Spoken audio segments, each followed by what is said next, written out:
प्राचीन काल की बात है। एक सेठ जी के 7 पुत्र थे। सातों के विवाह हो चुके थे। सबसे छोटे पुत्र की पत्नी श्रेष्ठ चरित्र की विदुषी और सुशील थी, परंतु उसके भाई नहीं था।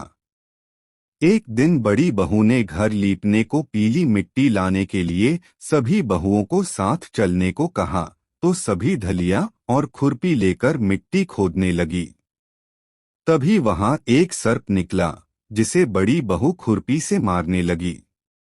यह देखकर छोटी बहू ने उसे रोकते हुए कहा, मत मारो इसे, यह बेचारा निरपराध है। यह सुनकर बड़ी बहू ने उसे नहीं मारा। तब सर्प एक ओर जा बैठा। तब छोटी बहू ने उससे कहा, हम अभी लौट कर आती हैं, तुम यहाँ से जाना मत। यह कहकर वह सबके साथ मिट्टी लेकर घर चली गई और वहां कामकाज में फंसकर सर्प से जो वादा किया था उसे भूल गई। उसे दूसरे दिन वह बात याद आई तो सबको साथ लेकर वहां पहुंची और सर्प को उस स्थान पर बैठा देखकर बोली, सर्प भैया नमस्कार। सर्प ने कहा, तू भैया कह चुकी है, इसलिए तुझे छोड़ देता हूँ, नहीं तो झूठी बात कहने के कारण तुझे अभी डस लेता। वह बोली, भैया मुझसे भूल हो गई, उसकी क्षमा मांगती हूँ। तब सर्प बोला, अच्छा, तू आज से मेरी बहन हुई और मैं तेरा भाई हुआ। तुझे जो मांगना हो मांग ले।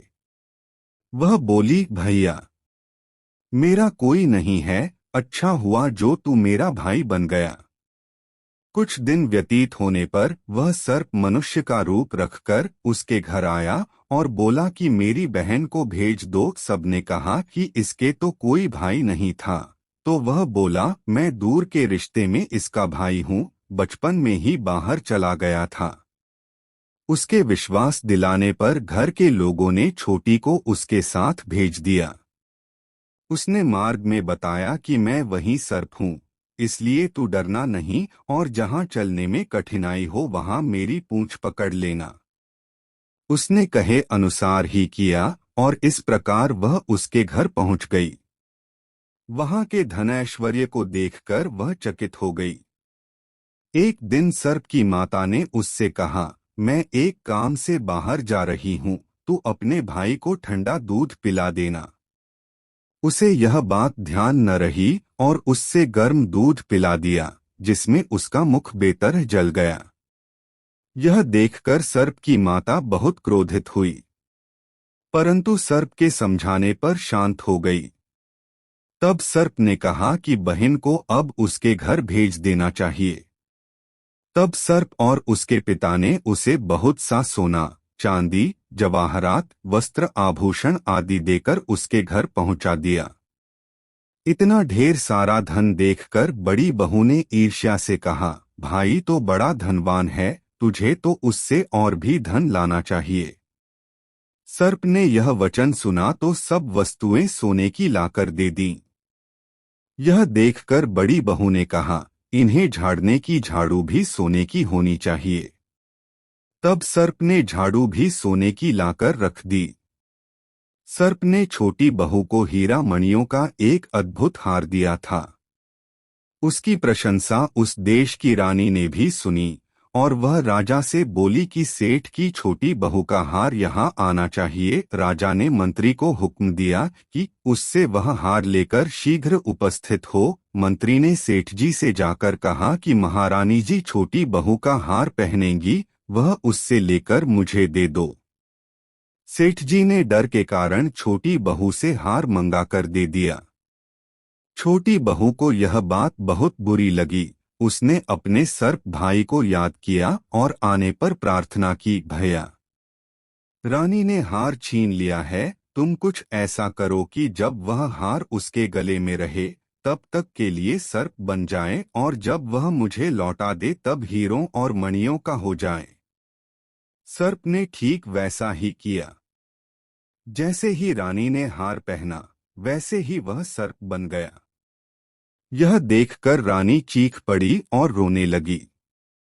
यह देखकर राजा ने सेठ के पास खबर भेजी कि छोटी बहू को तुरंत भेजो।